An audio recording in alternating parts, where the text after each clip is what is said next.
한국의 고교생들이 중국이 가장 어려워하고 싫어하는 방법을 고안해내서 주목되고 있습니다. 그것도 한국에서가 아니라 미국에 사는 한인 고교생들이 중국을 대항할 아이디어를 냈다는데요. 이와 같은 배경은 중국이 최근 들어 동북공정을 크게 강화하면서 한국의 모든 것이 중국 것이라는 속국 프레임을 들고 나오며 한국뿐만 아니라 교포사회에서도 이에 대해 반응한 것으로 보이고 있습니다. 실제 중국은 연일 한국의 막무가내식 모습을 보이는데 최근 들어 매우 심각한 상황을 연출했습니다. 지금까지는 동북공정의 차원으로 문화나 과거의 역사적 사실을 왜곡하는 방향으로 작업을 펼쳐온 것과는 달리 이제는 외교 장관끼리 회담을 하며 국가 간의 협의사항을 중국 마음대로 발표하는 지경에 이르게 되었다는데요. 그들은 가장 예민한 코로나 백신 문제에 있어서 한국은 중국 백신을 맞기로 했다는 식의 보도를 내보냈습니다. 그것도 중국의 온라인에서 퍼지는 괴담 차원이 아니고 한중 간의 외교장관끼리 회담 후에 나온 말입니다. 이는 매우 중요한 의미를 나타내고 있습니다. 한중 간의 외교장관끼리 만나는 매우 공식적인 자리 후에 중국은 한국과 제대로 된 협의를 발표하는 게 아니라 자신들 마음대로 적당하게 이야기를 지어낸 것입니다. 구체적으로 이 내용은 정우용 외교부 장관이 중국의 왕이 부장과의 회담 뒤에 나온 발표문이 문제가 됐습니다. 그들은 한중 외교장관 회담을 가진 뒤에 느닷없이 중국의 해외 동포들에게 백신 접종을 한국이 지지한다며 중국에서 현재 추진 중인 해외에 거주 중인 중국인들에게 자국 백신을 맞게 하는 작업을 한국이 지지했다는 것입니다. 한국 외교부의 발표에는 언급되지 않은 내용인데 중국이 자국 백신을 전 세계에 유통시킨다는 신념 아래 일방적으로 해당 내용을 게재한 것으로 판단되고 있습니다. 중국의 시노백 백신이 예상과는 달리 해외에서 반응이 좋지 않은 상황이 나오자 중국은 가난한 나라에는 돈을 빌려주는 대신 중국 백신을 맞으라고 강요하고 있으며 한국에는 외교회담 이후에 중국의 백신을 수입하라는 의견을 펼치고 있는 것으로 확인되는 것입니다.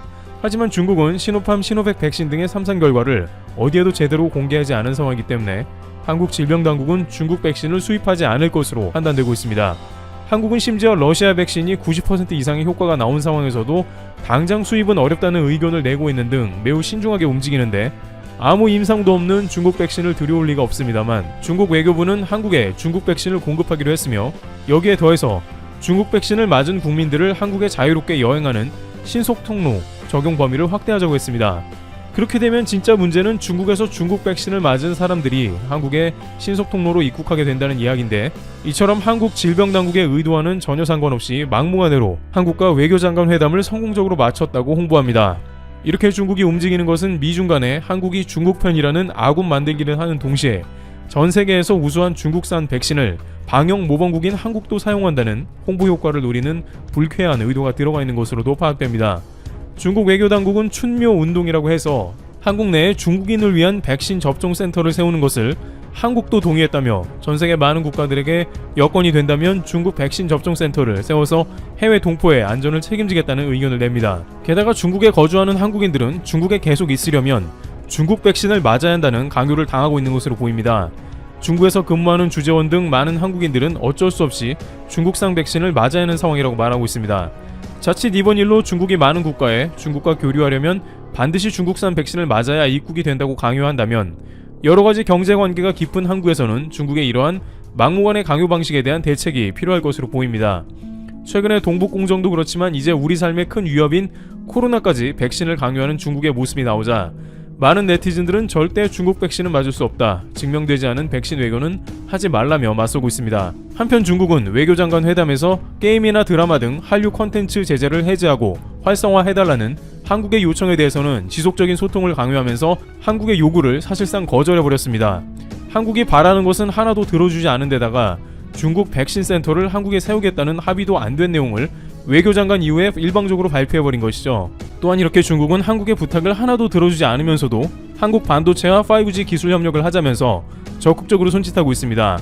이는 글로벌 반도체 공급망 재편을 추진하는 미국이 세계적인 반도체 부족 사태 와중에 삼성전자를 100억 간에 초청한 것으로 알려지자 중국도 질세라 한국의 첨단 산업에 대해 적극 러브콜을 한 것으로 보입니다. 중국 외교부는 중국은 한중 자유협정 FTA 2단계 협상을 조기에 타결하고 한국과 5G, 빅데이터, 녹색경제, 인공지능 AI, 반도체, 신에너지, 보건산업 등 분야의 협력을 중점적으로 강화해 질 높은 협력 파트너가 되기를 원한다고 밝히기도 한 것입니다. 하지만 한국 외교부 발표에는 중국이 협력을 희망하는 구체적 분야가 언급되지 않고 한중 경제협력 공동계획을 가능한 한 조속히 채택한다고만 밝혀서 한중 외교회담 이후 동상이몽하는 모습이 계속 전개되고 있는 것입니다. 따라서 이런 중국의 염증을 느낀 미국의 한인 고교생들이 해외 최초의 움직임을 이끌어내서 주목이 되는 것인데요. 미국 동부를 중심으로 한 청소년 단체 재미 차세대 협의회 AAYC는 4일 현지 시간 뉴저지주 테너플라이가 매년 10월 21일을 한복의 날 코리안 한복 데이로 선포키로 했다고 밝혔습니다. 한복이 한국의 전통 복식이라는 것을 강조하기 위해 코리안이라는 단어를 정식 명칭에 삽입했고 한복도 한글 발음 그대로 한복으로 표기했습니다. 10월 21일을 선택한 것도 한국에서 시행되는 한복의 날과 날짜를 맞추기 위해서입니다. 한국을 제외한 외국에서 한복의 날이 제정된 것은 이번이 처음이라는 것이 AAYC의 설명입니다. 한인 고교생들이 한복의 날 제정을 위해서 나선 것은 중국이 김치와 한복이 중국의 문화라는 억지 주장을 펴고 있다는 사실에 충격을 받았기 때문입니다. 유튜브에서 김치와 한복 논란을 접한 브라이언 전 AAYC 대표가 온라인으로 회원들과 대책을 논의했고 한국이 한국의 문화라는 근거를 남기자고 뜻을 모았습니다. 미국 정치권과 지자체들이 한국 한복의 날을 제정한다면 후세에는 중국의 억지 주장을 반박하는 근거로 사용될 수 있을 것이라는 논리입니다. 뜻을 모은 학생들은 미국 정치권과 지역 정치인들의 한복의 날을 제정해달라는 청원 서한을 보냈고 마크 지너 테너플라이 시장이 처음으로 학생들의 요청을 수락했습니다. 진너 시장은 한복의 날 선포문에서 한복의 기원은 기원전 2333년 단군이 건국한 고조선까지 거슬러 올라갈 수 있다며 한복이 한국의 전통이라고 못을 박았습니다. 진너 시장은 테너플라이 씨가 한복의 날을 선포한 이유에 대해선 한인 사회의 힘과 대한민국의 특별한 관계를 기념하기 위해서라고 명시했습니다. 실제 이 학생들이 논의한 것과 같이 한복 논란은 미국에서 동시에 이루어져야 훨씬 효과가 있는 것으로 판단됩니다. 한국이 아무리 외쳐봤자 중국은 전 세계에서 미국 외에는 자신들의 상대가 아니라는 기조가 뚜렷하기 때문인데 특히 최근 미세먼지 오염 논란에서도 미국 나사가 등장해 중국이 오염시킨 게 맞다고 위성사진으로 증명하자 그제서야 중국도 겨우 일부 사안을 인정한 모습입니다. 따라서 미국의 한인 고교생들이 이렇게 힘을 합쳐서 미국 시장을 통해 한복의 날을 선포한 것은 중국에 있어서는 가장 피하고 싶은 장면이 되는 것입니다. 테너플라이 씨는 오늘 6일 한복의 날 선포식을 열 예정인데 여기서 끝나지 않을 것이라는 계획도 세웁니다. AAYC는 테너플라이를 시작으로 미국 내 다른 도시들을 대상으로도 한복의 날 제정을 설득할 것이라고 밝혔습니다. AAYC는 지난 2017년 뉴저지의 한 고등학교에서 한국계 학생에 대한 교사의 인종차별 행위에 대처하기 위해 자생적으로 결성된 청소년 단체로 미국 내 한인의 정치력 신장이 주요 목표이지만 최근 구글이 김치의 원산지를 중국어로 표시하자 단체로 항의 메일을 보내 1시간여 만에 원산지를 바로잡기도 했습니다.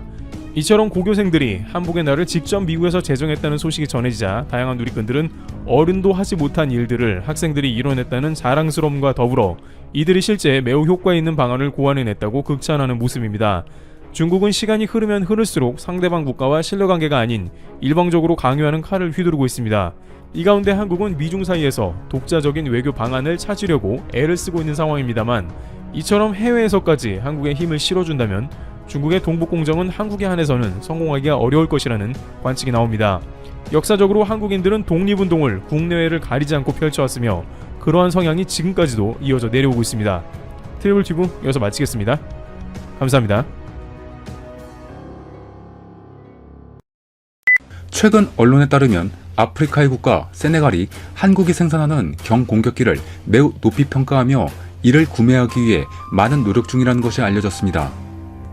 이것은 얼마 전 한국이 필리핀에게도 판매한 적이 있는 카이에서 만든 경공격기 FA-50입니다. 세네갈 측은 기존에 한국에서 수입했던 KA-1S가 자국의 훈련에도 참여하며 매우 만족스러운 퍼포먼스를 보여주었고 이를 바탕으로 믿음이 생겼다는 이유로 신규 경공격기를 추가로 주문하겠다는 것입니다. 사실 현재 한국의 항공 분야 및 비행기 성능은 세계에서도 점점 인정을 받고 있습니다. 조만간 공개될 KF-X가 그 정점에 서 있죠. 하지만 첨단 기술이 요구되는 전투기 등 항공 분야는 한국 말고도 이미 오래전부터 세계 시장을 선점하고 있는 미국, 러시아, 유럽의 국가들에게서 오히려 선택지는 더 많은 상황이죠. 하지만 세네갈은 오로지 한국에게만 이런 러브콜을 보내고 있습니다. 왜 그런 것일까요? 세네갈이 한국의 전투기를 선택한 것에는 분명한 이유가 있었습니다. 바로 한국과 세네갈의 끈끈한 관계가 이를 말해주고 있습니다. 국내 최초 아프리카 수출 항공기인 KA-1S는 순수 국내 기술로 개발한 기본 훈련기 KT-1을 기반으로 세네갈 공군의 각종 요구사항을 반영해 만들어졌습니다. 세네갈을 뜻하는 S가 붙었고 세네갈 군의 상징인 테랑가의 사자, 문양이 도색되어 있죠. 그동안 아프리카 주요 국가에 국산 무기가 수출된 적은 있었지만 항공기 수출은 처음이었습니다. 그만큼 한국도 공을 많이 들였었죠. 지난 1961년에 창설된 세네갈 공군은 전투기와 공격기는 단 한 대도 없었기에 한국에서 수입된 KA-1S를 소중하게 생각하며 새로운 공군의 시작을 알리는 기회로 생각했습니다. 여기에는 사연도 있습니다. 세네갈은 지난해 5월이 납기일이었지만 세네갈의 독립기념일인 4월 4일 행사를 위해 두 대를 먼저 납품해달라고 요청하기도 했죠. 코로나의 영향으로 납기일을 앞당기기 쉽지 않았지만 한국은 그들의 사정을 이해하고 우여곡절 끝에 하루를 남긴 4월 3일 성공적으로 항공기를 인계했습니다. 이로써 세네갈은 한국산 공격기를 선보이며 독립기념일 행사를 자랑스럽게 진행하게 됩니다. 또한 대규모 국가기동훈련에도 메인 자리를 차지하며 빛나는 모습을 보여주었죠. 이렇게 한국은 세네갈을 위해 최선을 다하고 있고 세네갈도 한국을 믿고 모든 것을 맡기고 있습니다. 사실 세네갈은 한국과는 인연이 많은 나라이자 아프리카 국가들 중에서 가장 사이가 좋은 나라 중 하나이기도 하죠. 먼저 한국인에게 잘 알려지게 된 계기는 2002년 한일 월드컵입니다. 2002년 한일 월드컵에서 세네갈은 처음으로 월드컵에 출전합니다. 하지만 당시 지난 월드컵 우승자 프랑스와의 개막전을 비롯해서 조별리그 2경기와 16강, 8강 등 총 4경기를 치르며 엄청난 성과를 거두게 됩니다. 당시 월드컵 경기에 참여했으며 이후 세네갈 감독을 맡은 시세 감독은 이런 말을 했습니다. 그때 우리는 하나로 똘똘 뭉쳐 강팀들을 상대로 모험을 펼쳤고 그 누구도 우리를 막지 못했다. 우리는 그 순간에 집중했고 즐겼다. 라고 말이죠. 당시 세네갈은 월드컵 대표팀을 보냈지만 응원을 위해 많은 세네갈 국민들이 참여하지는 못했습니다. 아시아라는 곳이 거리도 멀지만 경제적으로 많은 수의 인원을 보낼 만한 여력이 안 되었던 것입니다. 세네갈 선수들도 응원은 포기하고 자신들의 경기에 전념하기 위해 집중을 했다고 합니다. 하지만 경기장에 나서는 순간 어디선가 자신들을 응원하는 듯한 소리가 들려옵니다. 설마 하고 돌아보니 세네갈 국기가 펄럭이며 자신들에게 환호와 응원이 쏟아지고 있었습니다. 자신들도 믿지 못할 광경에 그 응원하는 사람들을 보니 그들은 많은 수의 한국인들이었습니다. 자신들과 아무런 관련도 없을 것 같은 한국인들이 자신들을 위해 열렬히 응원을 하고 있던 것이었죠. 그리고 자신들의 골이 들어갔을 때는 세네갈 국민들이 지를 것 같은 함성과 환호를 해주었다고 합니다. 이런 영향과 그들의 열정 덕분인지 세네갈은 16강에 진출하게 되고 일본으로 떠나 스웨덴과 경기를 하게 됩니다. 한국은 그들의 마지막 여정에도 선수들에게 해줄 수 있는 아낌없는 지원을 해주었으며 일본에서 승승장구하길 기원해줍니다. 마음이 전해진 것일까요? 세네갈 대표팀, 선수, 감독, 코치진 전부 너무 감동하고 진심 어린 감사의 인사를 하고 떠납니다.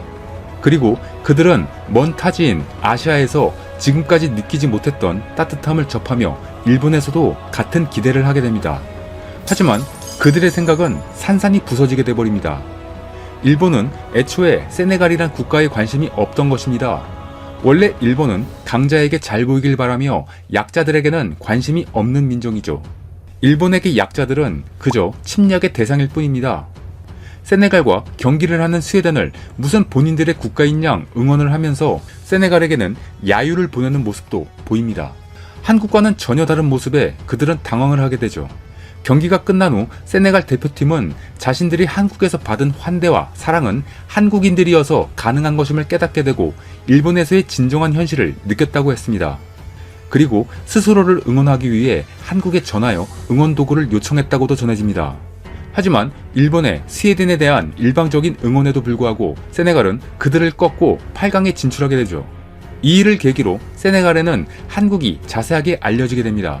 세네갈 언론에서는 자신들을 응원해준 한국을 자신들의 형제 국가인 것처럼 보도했고 16강, 8강이 열린 일본에 대해서는 언급 자체를 안 해버립니다.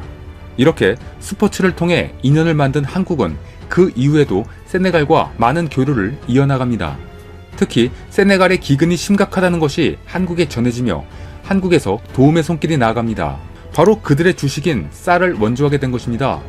그런데 그냥 쌀을 원조하는 것이 아니라 아예 그들이 스스로 자립할 수 있도록 도와주게 됩니다. 그들에게 새로운 품종을 아예 만들어 줘버린 것입니다. 이는 한국의 과거에 기인하고 있었습니다. 1970년대 한국은 식량이 넉넉지 않았으며 그중 한국인의 주식인 쌀 문제가 아주 심각했습니다. 이런 만성적인 쌀 부족 문제를 단번에 해결해버린 기적 같은 일이 일어났는데 그것이 바로 통일벼라는 것이죠. 통일벼는 기존의 쌀 대비 생산량을 거의 2배로 늘려줬는데 당시 언론들은 이를 기적의 벽시라고도 보도하기도 했습니다. 특히 1972년 처음으로 발행되기 시작한 50원짜리 동전에 새겨진 그림이 통일벼 이삭이라는 사실은 이 당시 한국에게 얼마나 기대되며 자랑스러운 일이었는지 짐작이 가게 합니다. 지금은 한국에 더 맛있고 질 좋은 신품종이 개발 및 생산되면서 통일벼는 역사 속으로 사라지게 됩니다. 그런데 한국에서 이미 은퇴한 통일벼가 바로 세네갈에게 도움을 주게 됩니다. 한국의 통일벼 품종인 밀양 23호와 태백이 이슬이라는 이름으로 세네갈로 넘어가 그 결실을 보여주었기 때문입니다. 세네갈 현지에서는 한국의 통일벼가 뛰어난 적응성과 높은 수확성을 보여주었고 2017년 자국 언어로 품종 이름을 지어 등록까지 하게 된 것입니다. 세네갈에서는 이전까지 세네갈 전통 품종인 사헬이라는 종을 심었는데 이슬이의 수확성이 거의 3배가량이 높고 맛도 좋다는 것이 알려지면서 이 품종을 키우기 시작하는 농민들이 급증하게 됩니다. 세네갈은 앞으로도 쌀 자급률을 높이기 위해 한국 통일벼를 활용한 새로운 품종 4개를 추가로 개발, 보급할 계획이라고도 하죠. 한국의 이러한 노력은 세네갈을 포함한 아프리카 각국의 식량 문제를 해결하는 데 많은 도움을 주게 될 것입니다. 이뿐만이 아닙니다. 대서양 중부 연안에 위치한 세네갈은 수산업이 발달한 나라이죠. 한국은 이를 적극적으로 개발하고 그들에게 많은 경제적인 효과를 가질 수 있는 기회를 제공하게 됩니다. 그중 가장 유명한 것은 갈치와 참치 산업이죠. 세네갈은 2013년부터 현재까지 우리나라의 최대 갈치 수입 국가로 전체 갈치 수입량 중 38%가 세네갈산입니다. 그런데 이것들이 그냥 처음부터 들어온 것은 아닙니다. 이슬람 율법에 따라 비늘이 없는 생선을 먹지 않는 그들에게 세네갈 해안에서 존재하는 풍부한 갈치 어장은 바로 보물 같은 존재가 됩니다. 바로 한국의 해양수산부가 이 어장을 발견하고 적극적으로 현지 가공 공장을 지어서 한국으로 수출할 수 있도록 지원했습니다. 현재 한국의 마트에서 세네갈산 갈치를 만나는 것은 그리 어려운 것이 아닌 상황이죠. 또한 여기에서 더 나아가 수산업 국가로서 더욱 발전할 수 있도록 그들의 시설 인프라와 인적 개발을 위해 여러 곳에 어시장들을 개발하고 지원하고 있습니다. 또한 참치 산업도 빼놓을 수 없습니다. 한국의 토종기업인 동원산업이 세네갈 현지 참치 통조림 법인을 인수하여 그들과 공존하며 발전하고 있는 것입니다. 1968년 세네갈은 아프리카 최초로 참치 가공 국영기업을 설립했었습니다. 하지만 여러 가지 사정으로 점점 하락세를 걷게 됩니다. 이때 동원산업은 모험을 합니다. 한국을 벗어나 세계로 나가기 위한 수출 교두보로서 세네갈의 가치를 인정한 것이죠. 이곳에 공장을 짓는다면 유럽이나 중동으로 나가기 가깝고 저렴한 인건비도 생산비를 낮출 수 있었던 것입니다.